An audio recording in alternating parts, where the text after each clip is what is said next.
1 peso NGC coin na pwedeng bilhin sa halagang 800 hanggang 1,000 pesos, mga ka-coin collector. Kung mapapansin nyo po, meron po tayong hawak na 3 peraso ng NGC coin 1 peso Jose Rizal. At ipapakita ko po sa inyo kung alin po ang hard to find sa mga barya na ito na NGC.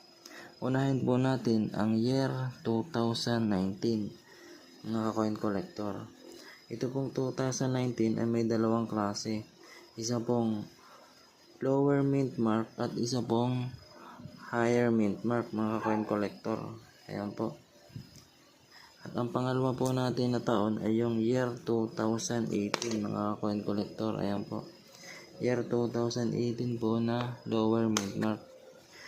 Meron po tayong hinahanap na hard to find dito